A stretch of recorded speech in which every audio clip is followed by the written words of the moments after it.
This is a lecture on variational autoencoders, and we'll start with talking about generative models and plain autoencoders. Then we'll talk about the variational lower bound and how to use stochastic optimization to optimize it along with architectures for variational autoencoders. A key resource for understanding variational autoencoders is this chapter 2 from this book, Kingma and Welling, An Introduction to Variational Autoencoders, which I highly recommend. So variational autoencoder is a type of a generative model. And let's start by reviewing what is a generative model. So this is some model that can sample from a learned distribution. So one might have a set of data points, for example, sample images from some natural distribution like handwritten digits from the MNIST dataset. And then one could desire a model that could synthetically generate new handwritten digits that are similar to but different from the samples of the data set. One could also build a generative model in more sophisticated contexts. For example, one could try to sample synthetic human faces by learning a generative model based on images of humans. And we can see that in this paper, Razavi et al. From 2019, that they can get quite photorealistic human faces using a variational autoencoder. Now, generative modeling is a broad field and it's useful for many purposes, including developing training data for neural networks, also developing data for training of, in the cases of robotics. It's also useful for scientific imaging and a variety of other applications. Now, some generative models have this particular structure where they're generated by a latent code. So what I mean by that is there is some low-dimensional latent code Z, and then it is fed into a neural network. And then that neural network outputs some image X, and this we should think of as a sample from the distribution of images that we're interested in. And these are typically quite high dimensional. Now, the latent code Z, this should be viewed as a random variable. Right? After all, there's some distribution that we're trying to learn, and so in order to learn that distribution, we need to deal with probabilities. So this Z typically, as a latent code, will follow a simple distribution, for example, the standard normal, and it will typically have low dimensionality. Now, our generation process is that X is some generative model applied to Z, and this model will usually be a neural network. We'll call the parameters of this theta.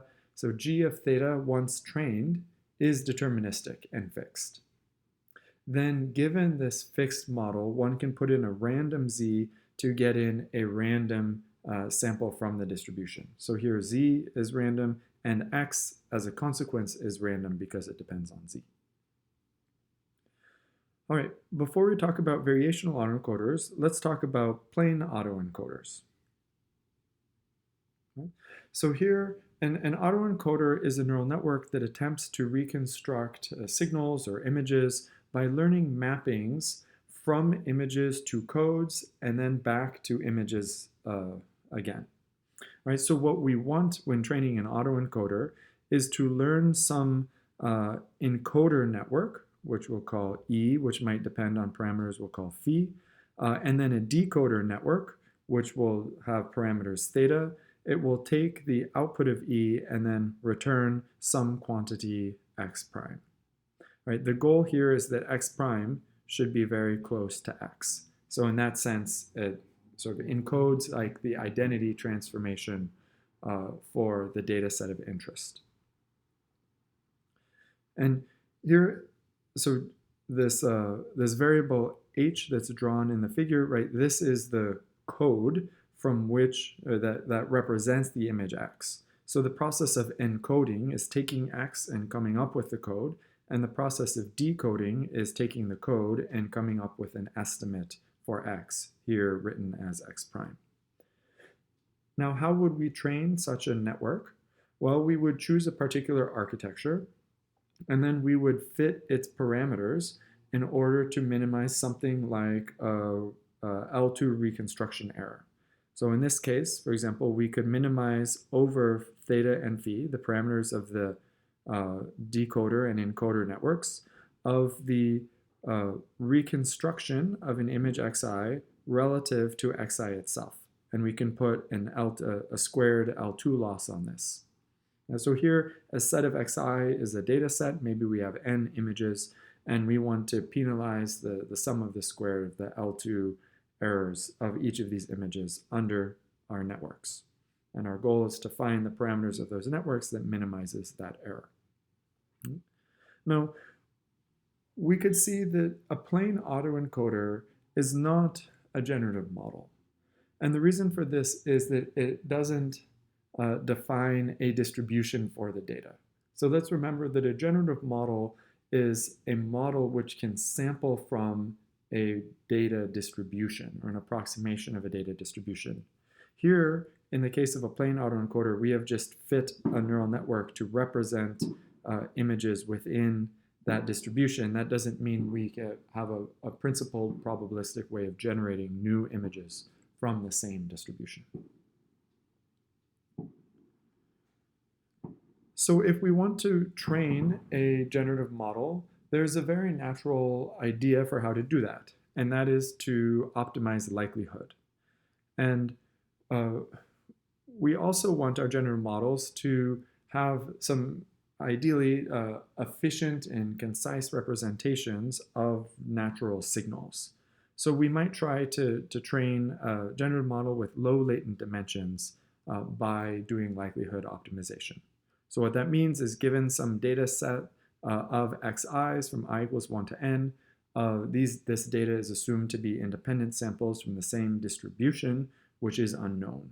Then our goal is to train a generative model, and the principle by which we'll do this is we might want to maximize the likelihood of the observed data under our model. If we were to do this, we could consider for a second like what we're actually asking to happen.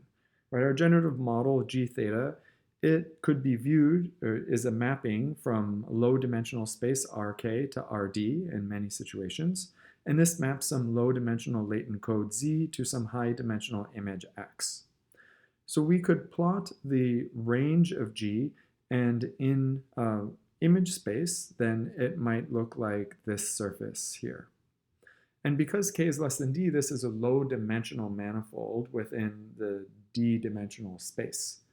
And because of that, if I hand you an arbitrary point, X, like this point here, then with probability 1, this is going to be off of the range of G.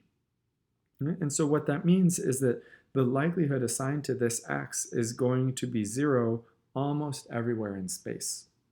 Now, if I handed you a point exactly on this manifold, then there would be a non-zero likelihood of it. But since the training process of the generative model involves not having an accurate estimate of this manifold to begin with, in training, we will not have any signal with which to optimize the likelihood under this model. Right? So the main difficulty here is that there's a non-zero likelihood only on a low dimensional subset of space. And so then any randomly generated training data will be off this manifold for most parameters theta. Now, in order to make some progress, we could assume a noisy observation model. So this is going to introduce non-zero likelihood everywhere. And what this model is a distribution over X given some latent code Z. Right? So instead of saying that each Z corresponds to exactly one image X, we're going to say that Z is going to induce a distribution in image space. And this distribution will have parameters governed by theta. It will have the form of a normal random variable in the variable X. It's going to have some mean, which is G theta of Z. This is going to depend on the parameters of theta. And then it's going to have some variance. And here, this is a bit of a generalization of the model that we considered earlier. And here, g theta of z, really it points to the mean of this normal distribution instead of like the singular point that z would map to. So with this model, and under some particularly simple prior on the latent variable z, this is going to induce some joint distribution over images x and latent code z, which is going to depend on the parameters theta. Now with that distribution, we're going to be able to write an expression for the likelihood of any image x. And we can write this as the likelihood of x, of p of x, is the sum or the integral over all latent code z of the likelihood of z times the likelihood of x given z.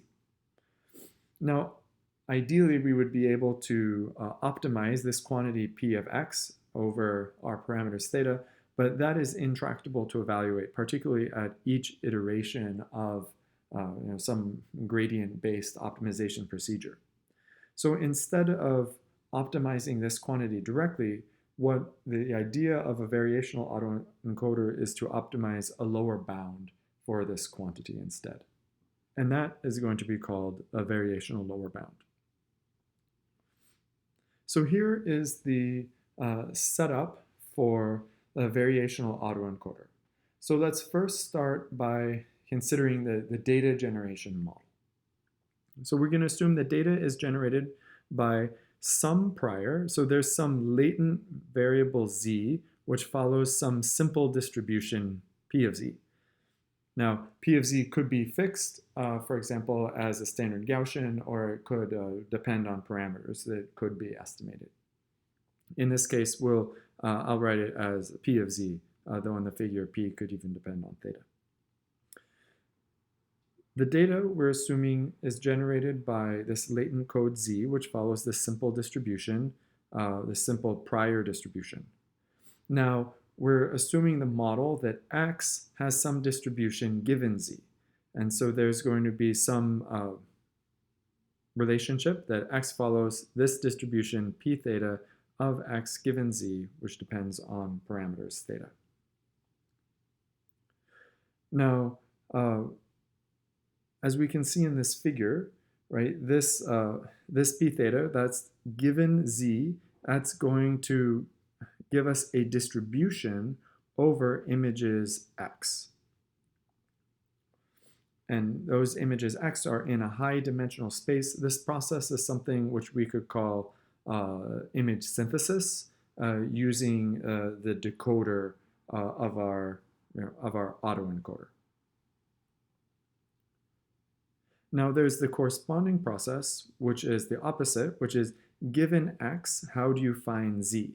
So this would be a process called inference, and it would involve an encoder network. Now, one of the ideas of the variational autoencoder and the way it is going to be to model this inference process using a distribution which is not exactly p theta of z given x. What we're going to do is we're going to use and learn some other distribution, q sub phi, with separately learned parameters, which is going to act as a proxy for the probability or likelihood of z given x. Right? The reason for this is that it's going to be intractable to compute exactly p theta of z given x. And so instead, we're going to keep track of the distribution of z given x using another network with separately learned parameters.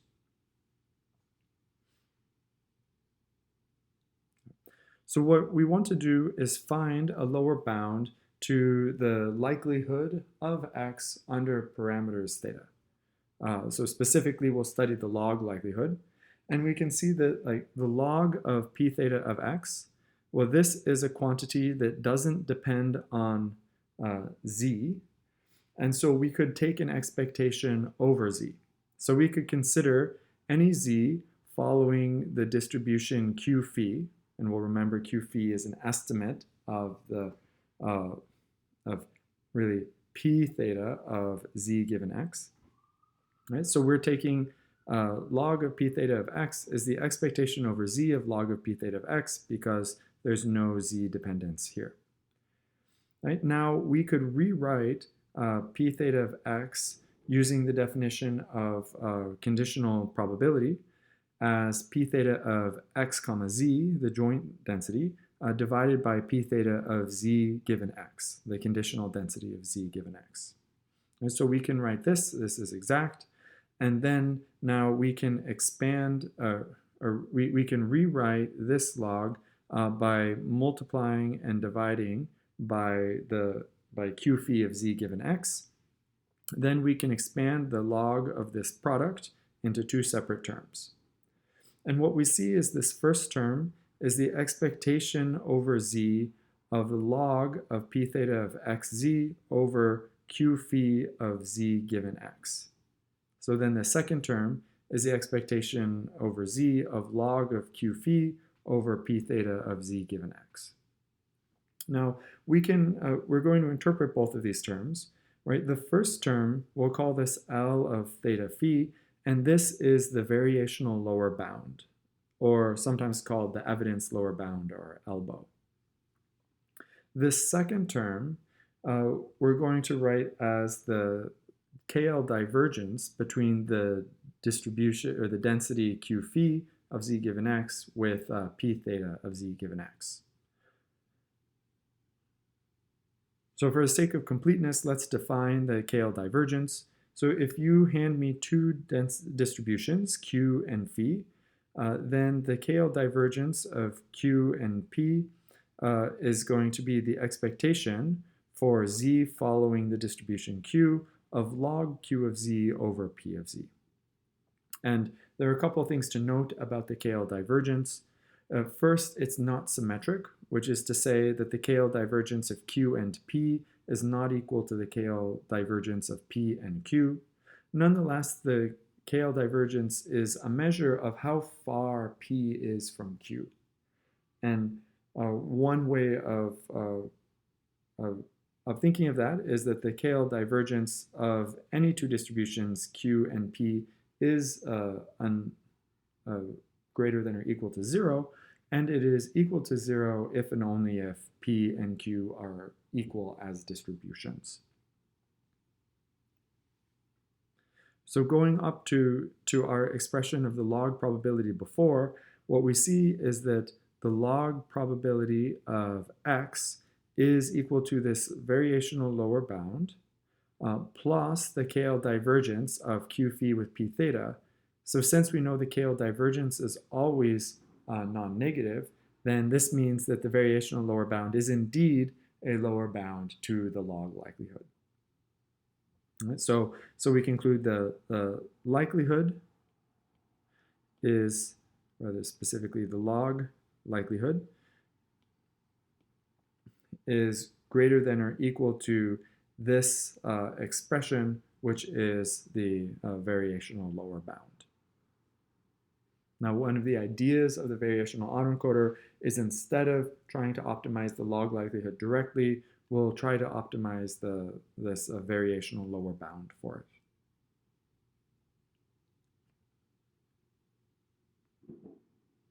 It's worth spending some time to understand an interpretation of the variational lower bound. So we're going to write this as two separate terms.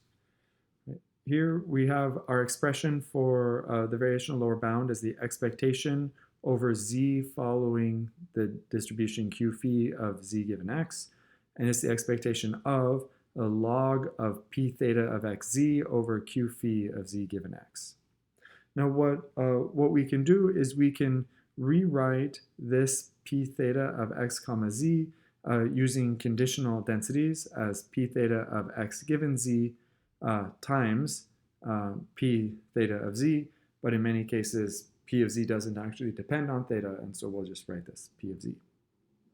We can now then expand the log of this product, since there are parentheses here, as the sum of the logs.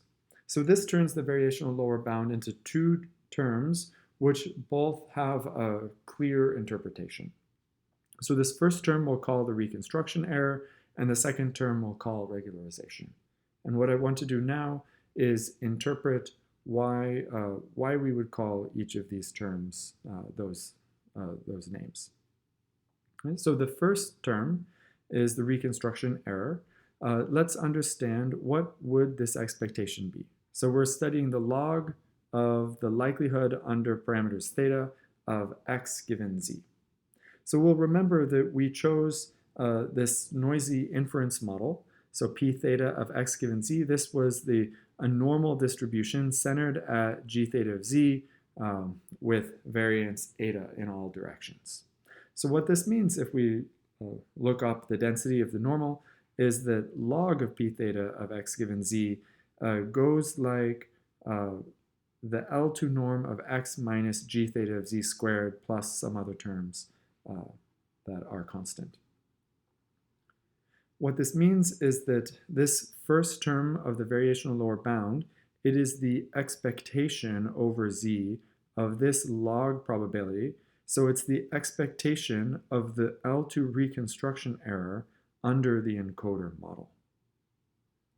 Now, we could say, if we're trying to maximize the variational lower bound, what does this encourage the model Q phi to do? Well, it encourages that model to be as close to g theta of z as possible. Or it encourages, it encourages z or Q phi to really be a Dirac mass or a point mass to be as close to the range of g theta as possible. So in some sense, this term is really promoting singularity of Q phi. Now the second term we said is a regularization term. So let's understand this. So we can interpret this term as the negative KL divergence between Q phi of z given x and P of z. Right? So maximizing the variational lower bound, what that's going to do is going to act to push Q phi to be toward PZ. And what that's going to mean is that it's really going to try to prevent Q phi from being a point mass, because a point mass would have infinite KL divergence with P. So in a certain way, what this term is doing is it's regularizing the distribution Q phi. It's trying to smooth it out, and the way it's doing it is by promoting it to be more like the standard normal. So here we see a tension between these two terms. One is trying to minimize reconstruction error and trying to promote Q phi to be singular. The other is trying to smooth Q phi out so that it is not too singular. And so they have some trade-off, and they make some compromise in between.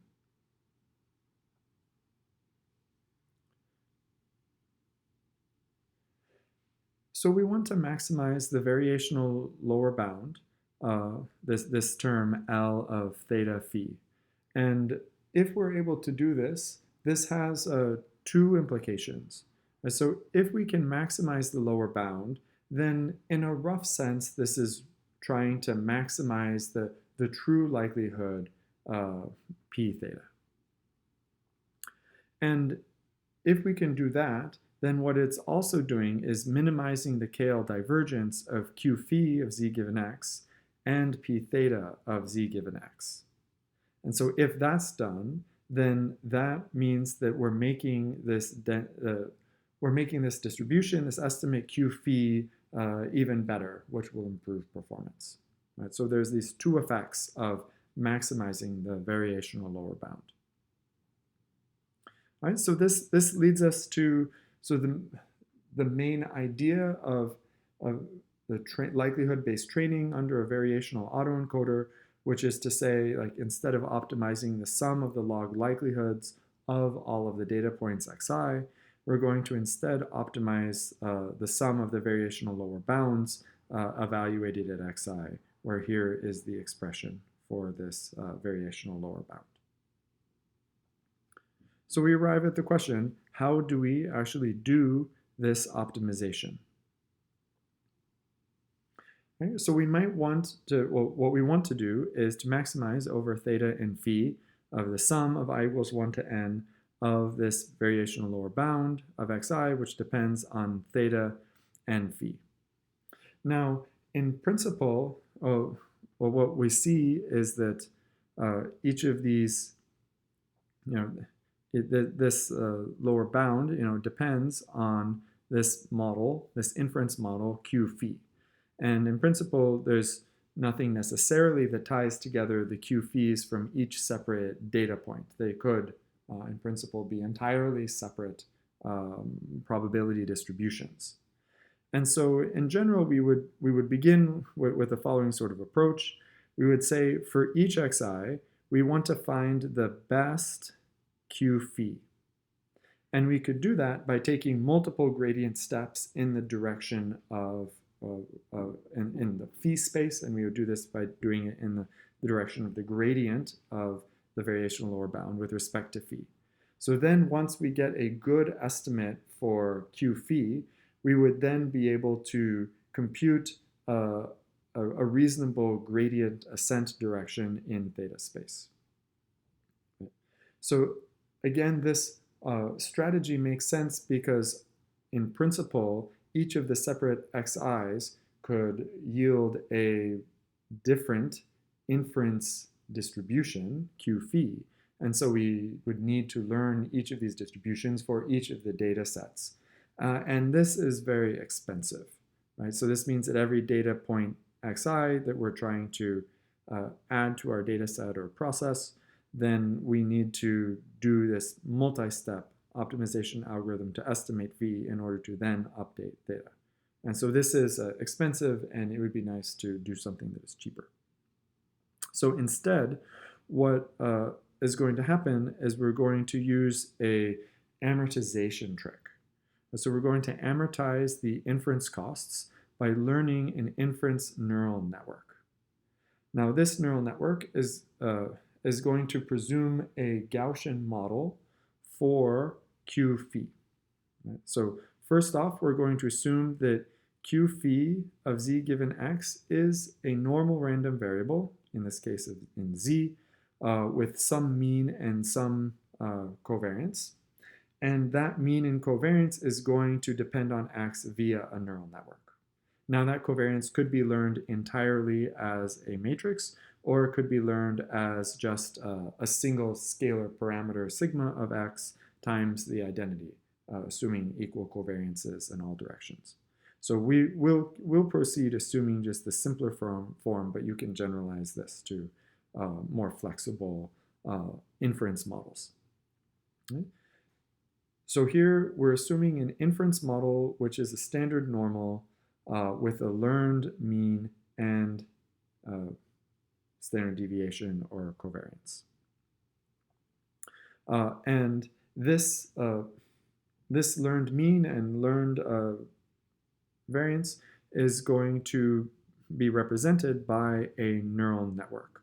And that neural network is going to have some set of parameters which we'll call phi, and this network maps x into mu and sigma. Now, what's nice about this is that the parameters of the inference model are shared between the data points. So this is to say the inference model at different xi's can provide information toward each other, and learning one can help you have a warm start toward getting the other. And so this allows us to avoid having to estimate the inference distribution at all data points at every step of the updates in theta. So we can now show the variational autoencoder architecture. So, and in particular, we can see that we'll start with some image X. There's going to be some neural network that is going to output a mean and a variance or standard deviation, sigma. That is going to, so these together represent a probability distribution, which is the inference distribution. Now then, a sample from that distribution is taken. So that is to say, some random noise generator was provided, which could, for example, provide a standard normal random variable, and then it gets multiplied by sigma and added to mu to get this variable z according to the appropriate normal distribution. Now, the rest of the architecture is some neural network, which takes z into images, and then its output is going to be x prime. Now, the goal of this architecture is to have x prime be as close to x as possible, and that is the sense that it is an autoencoder. Now, what I want to point out is something called the reparameterization trick. So you'll notice that in this architecture, it's depicted that the random source is separate from any of the quantities that we're going to want to differentiate. Right, so here, the quantities that we want to update that depend on the unknown parameters of our statistical model are mu and log sigma. And these are going to depend on the parameters phi. So then this network here is going to depend on parameters theta. So as we see like errors between x and x prime, we want to backpropagate that error to update theta and phi. Updating theta is not much of a problem, but updating in phi we're able to do if we separate this noise term, because we can't backprop through the generation of a random number. All right. Now we can talk about the stochastic gradient optimization of these variational lower bounds. So let's remember what we're trying to do. So we have a data set D, which is a set of images, xi, for I equals 1 to n. And we're trying to maximize, with respect to theta and phi, the sum, something like the sum of the log likelihoods, but really it's the sum of the lower bounds of the log likelihood. So the sum over all of the data of L theta phi evaluated at xi, where L theta phi of x is the expectation over z following this inference distribution q phi of z given x, and the expectation is taken over the log of the probability of x and z divided by the likelihood under the model for phi of z given x. Now, computing the gradient of this variational lower bound is not tractable because this is based on an expectation, and so one would need to survey over all of the z's that are possible under this distribution in order to even get an estimate of the value, and then we would need to differentiate that quantity with respect to theta and phi, and this is intractable. So instead of trying to compute the gradient exactly, what we'll do is we'll take a cue from a stochastic gradient descent, and we will seek random objects that in expectation have the correct gradient. So that is to say, while this gradient of the lower bound is intractable, there are unbiased estimates of it. So let's see, what do we need to do to get an unbiased estimate of the gradient with respect to theta and the gradient with respect to phi? So getting the gradient with respect to theta is easy. Okay? So what we want is we want grad theta of L of theta phi of x. And we'll remember we can write out this variational lower bound is the expectation of z following q phi of this term depending on log p theta and this term depending on phi. So since this expectation is over variables depending on phi, it doesn't see theta. So we're able to bring this gradient with respect to theta inside the expectation. So this is just commuting basically a derivative with an integral. And if they're over different variables, then that is possible. So we can pull this gradient inside, and then now this is a quantity that is easily computable using standard deep learning packages. But what we have so far is the gradient of the lower bound is now written as the expectation of z following the inference distribution q phi of this quantity. But that itself is expensive to compute, and the whole point was to avoid computing these that expectation over all z. So what we'll do is we'll simply take a sample from z, and then we'll compute this value for that sample. So that is to say, instead of running gradient descent down the expectation of this quantity, we're going to run stochastic gradient descent using this quantity evaluated at a randomly chosen z. And then you can verify that indeed the expectation of this expression for z following this distribution, well, that is in fact exactly this expectation. So since we're trying to take the gradient of this expectation, this allows us a straightforward way of getting an unbiased estimate of it. Now, unfortunately, that same thinking doesn't apply directly to get the estimate of the gradient of the lower bound with respect to phi. Well, why is that? That's basically because this grad phi does not commute with this expectation of z given q phi, because as phi changes, this distribution changes. Right? So the gradient of this expectation of this quantity is going to depend both on the change of this quantity with respect to phi and the change of the distribution itself with respect to phi. Right? So we can't just simply bring the gradient of phi inside. Nonetheless, there is a trick that we can do, and this goes back to the reparameterization trick. Right? So we'll recall that we had a particular model for inference. Right? Our model was the inference distribution is normal with learned mean and covariance. And so then we can write this as mu of x plus sigma of x times epsilon, where epsilon is a standard normal random variable. So we can write the lower bound L theta phi as, here was its definition.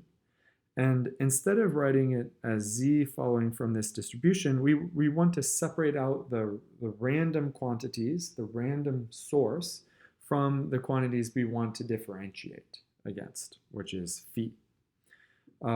And so here we're going to write this as the expectation over epsilon following p of epsilon. Now this is something which does not depend on phi. So in order to get an unbiased estimator of the gradient with respect to phi, we're first going to form an estimator of the lower bound evaluated at x. We're going to call this estimator L tilde. And what will we do? We will sample epsilon from its sort of simple distribution, like a standard normal. We're going to form z to have sort of this expression. This is really just some function of phi, x, and epsilon. And then we're going to write L tilde is sort of exactly this expression, which depends on z, which depends on epsilon.